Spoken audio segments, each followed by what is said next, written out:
রাসেল ভাইপারকে লাথি মারতে গেল, চিন্তা করছেন বিষয়টা? হ্যাঁ দর্শক, এটা সত্যি একটা ঘটনা। শরীয়তপুরের এই ঘটনাটা বাস্তবিক একটি ঘটনা। রাসেল ভাইপারকে লাথি মারতে গেছে ইব্রাহিম। ইব্রাহিমের কত বড় সাহস, চিন্তা করছেন?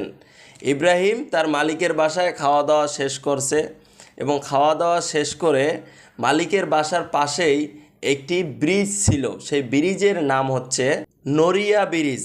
এই নরিয়া ব্রিজের পাশে ইব্রাহিম রাত্রেবেলা তার মালিকের বাসায় খাওয়া দাওয়া শেষ করে ব্রিজে গেছে একটু ঘোরাঘুরির জন্য। তো ইব্রাহিম যখন ঘোরাঘুরি করতে গেছে রাত্রেবেলা, সে কিন্তু বুঝতে পারে নাই যে রাসেল ভাইপার তাকে আক্রমণ করবে। এটা কিন্তু কোনোভাবেই বুঝতে পারে নাই ইব্রাহিম। ইব্রাহিম খাওয়া দাওয়া শেষ করে যখন চলে গেল এবং রাত্রেবেলা, তখন কিন্তু হঠাৎ করে রাসেল ভাইপার বেরিয়ে এসেছে এবং বেরিয়ে আসার পর রাসেল ভাইপার ইব্রাহিমকে অ্যাটাক করলো। এবং ইব্রাহিম যখন দেখতে পারে যে রাসেল ভাইপার আমার দিকে আসতেছে, তখন কিন্তু ইব্রাহিম খুব তাড়াতাড়ি একটা লাথি মেরেছে রাসেল ভাইপারকে।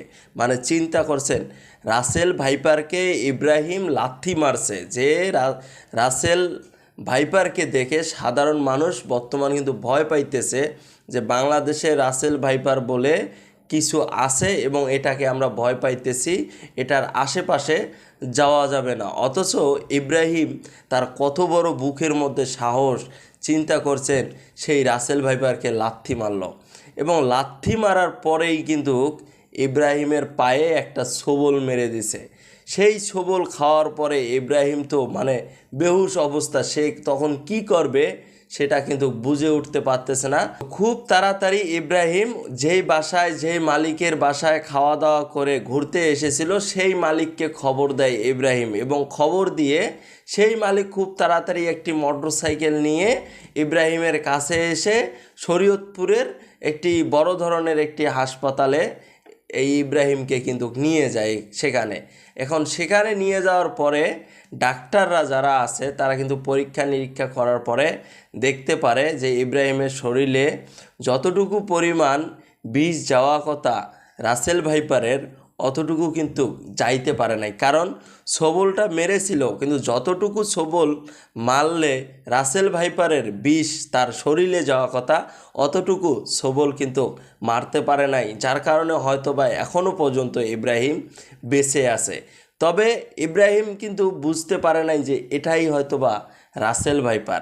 রাসেল ভাইপার যদি বুঝতে পারতো, ইব্রাহিম কখনো কিন্তু লাথি মারতো না। সে লাথি না মেরেই সেখান থেকে চলে যেত, কিন্তু সে বুঝতে পারে নাই, এই জন্য তাকে লাথি মেরেছে। কিন্তু ডাক্তাররা তখন পরীক্ষা নিরীক্ষা করার পরে জানতে পারলো যে রাসেল ভাইপার তার যে বিষ, এই বিষটা কিন্তু তার শরীরে যেতে পারে নাই। তবে হ্যাঁ, ছোবল মেরেছিল কিন্তু বেশি মারতে পারে নাই, যার খুব সাধারণ কিছু ট্রিটমেন্ট দিয়ে সে এখন বর্তমান সুস্থ আছে। তো আমি একটা কথাই বলতে চাই আপনাদেরকে, আপনারা যারা রাসেল ভাইপারকে নিয়ে বেশি উত্তেজনার মধ্যে আছেন এবং ভয় পাইতেছেন, আপনারা খুব সাবধানে থাকবেন, খুব নিরাপদে থাকার চেষ্টা করবেন।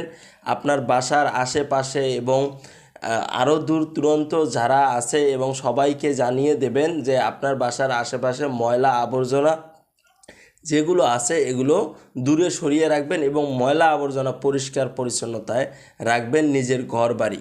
না হলে কিন্তু এই যারা বিভ্রান্তির মধ্যে আছেন এবং ভয় পাইতেছেন, তাদের কিন্তু খারাপ অবস্থায় আছে, মনে রাখবেন।